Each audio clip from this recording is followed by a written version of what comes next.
this is Russ. I am investigating new areas of towns, and I'm in an area that I have never been to before. So I decided to take you along with me. So this is way past the post office area that I went to before, and I don't know where it actually leads, but I figure I'd take it. Today is supposed to be very hot. It's going to be like 90 degrees.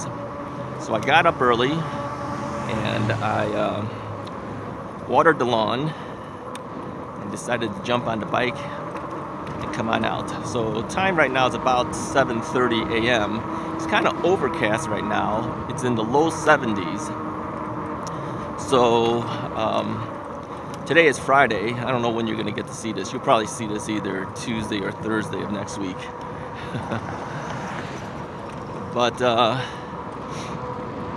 yeah, this is quite a distance from where I am normally. But I figured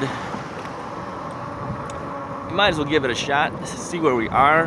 I don't know where we're heading. I think we're heading towards Rolling Meadows. I'm not really sure. I guess if I had my GPS on, it would probably tell me, I guess. I don't know. Maybe Siri would tell us if we asked it. I'm not really sure. But I don't want to do that and then lose you guys on the camera. So we're just going to keep riding, see where this takes me out.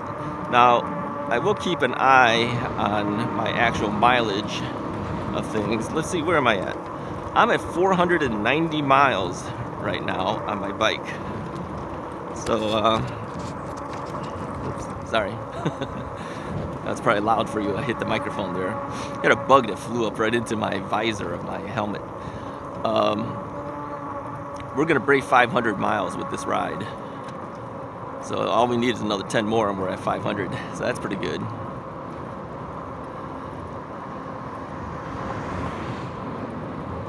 So over to the right seems like a park area.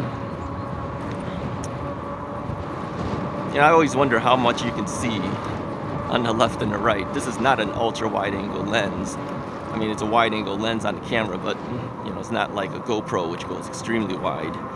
But you know, the GoPro and the 360 cameras tend to distort a little bit.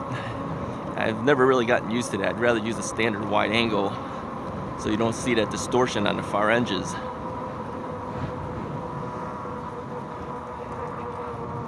Now, I've been using pedal assist level 3 with a gear of number 6 for most of this ride, because we have to compete with some of the cars.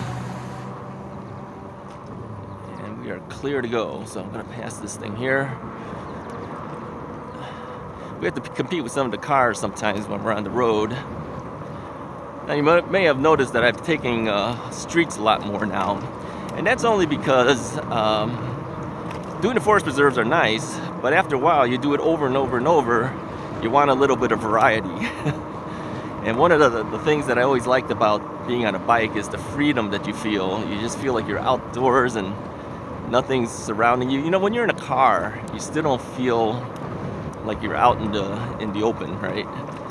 But a bike, you do feel that. I get the idea why people like motorcycles so much, but here's the thing with the bikes. I can go places that motorcycles can't go, and of course motorcycles can do things that I can't do. And yeah, this is a dead-end street. We're gonna have to turn around. But I would never go on my car and go investigating the areas. But I would do that on a bike, on an e-bike specifically, because I wouldn't even do it with the bike, because I'd always have the fear that I wouldn't have enough energy to ride back home. My biggest thing is just keeping an eye on the battery, making sure that my battery doesn't run out of juice wherever I'm going.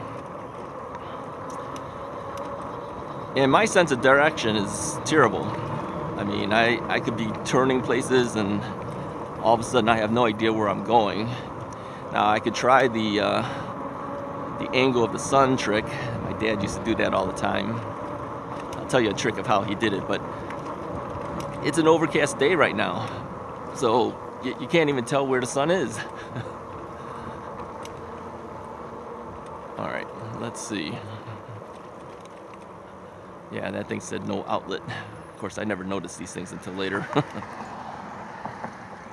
All right, jump off the bike here, make a decision. We'll take a right. I'm gonna wait for some of these cars to go by. It's quite a bit of cars. So here's how my dad used to do his trick of following his nose. He would always say, I don't know where I'm going, I'm just following my nose. Okay, here's how he did it. Oh, okay. Go ahead. I'm trying to let this guy go through first.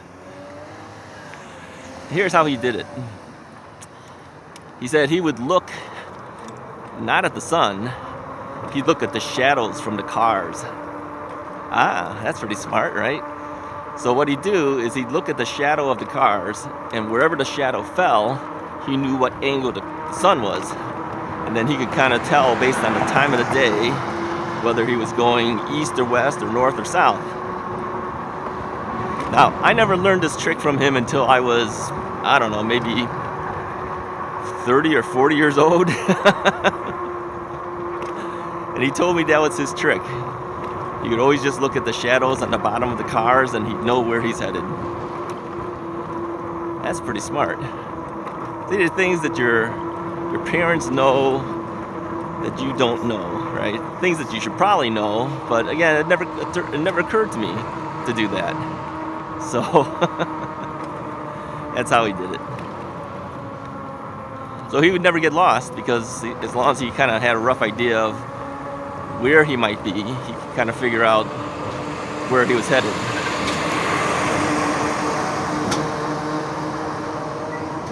But that doesn't tell me where I am. And I have no idea where I am or where I'm headed towards, but we'll just keep riding. Bike lane ends. Okay, that's not good. That bug is flying into me here.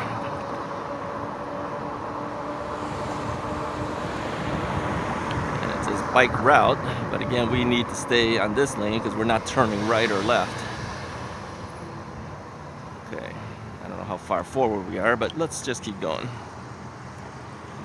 The only thing you hope is that the cars don't run you over. That they kind of respect that you're in the lane as well.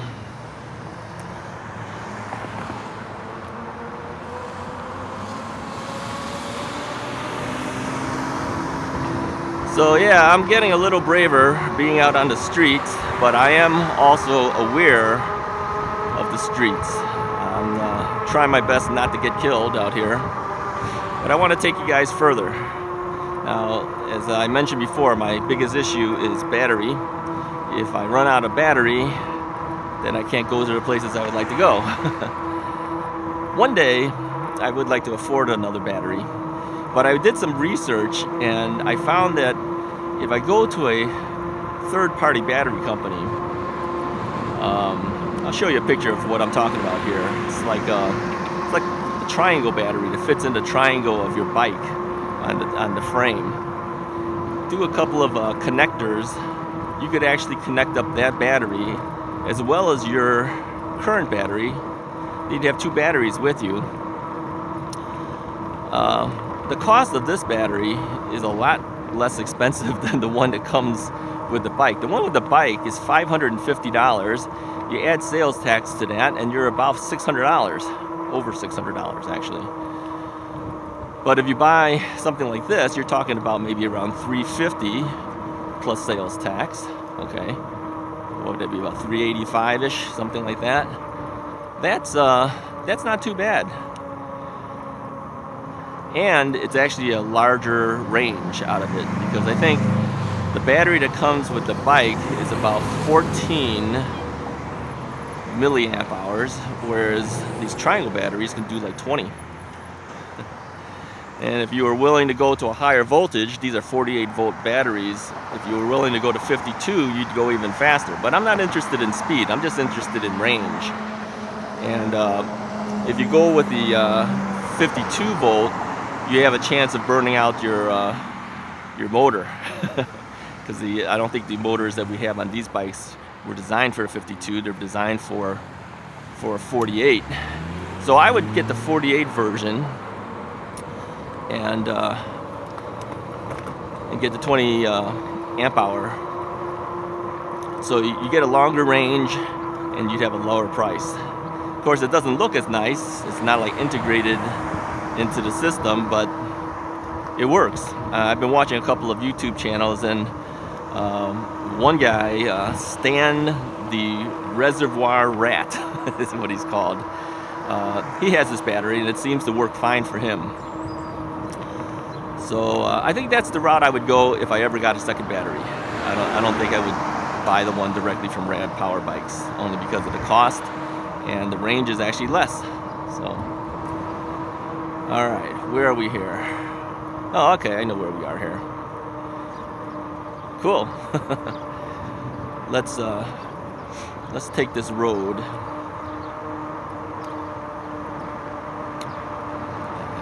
We'll take a left turn out of here.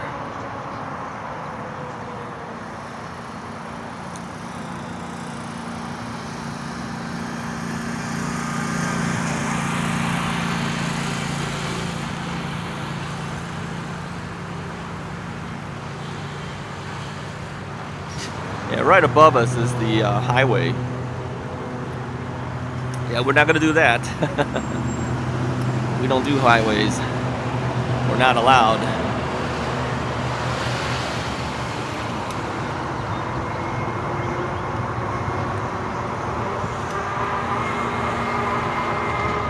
Okay, so on the road here, we're taking 1/3 of the lane. That is always the safest thing to do. And there's a turn lane, if you notice, to our left. So people who want to pass me have plenty of space to do it.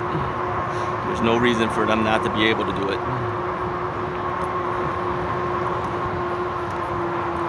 You can see the traffic on our right on the highway moving pretty fast. Now, speed limits are 55 miles an hour, but you know that nobody does that. I'll guarantee those guys are going 65, 70.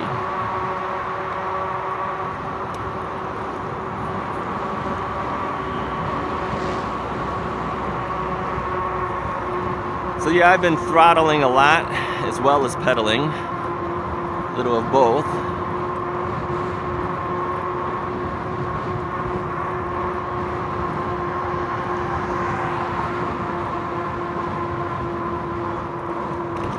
Just to kind of try different things. Anyways, as we know, our maximum limit on the camera is 16 minutes. We're about 14 minutes, so we got less than 2 minutes left. And I'm going to keep it down to that maximum time today. So, yeah, overall, I've been enjoying the bike. I've been hitting the road more. There's a railroad crossing here. And the problem is that sometimes you have to try to trigger the sensor, and I don't know where the sensor is on the street. So we may be sitting here for a while, unable to trigger things. Let me see if I go over here. That triggers it. Maybe if we move up a little bit, I have no idea. I read something or saw something on YouTube that tells you how to trigger the sensor with your car or your bike. You have to be on a certain sensor part, but I'm not on any of that. So I don't know if I'm on the sensor or I'm not. I'm going to move up a little bit. Hope that the cars will send the signal. Otherwise, we could be standing here forever and the traffic light will never change. Of course, cars behind me aren't too happy if I'm not on the sensor and they can't get on the sensor because of me, but I have to stay in this lane because I'm going forward. All right, we've got trains coming. Well, maybe not. Sounded like it was coming. Apparently not.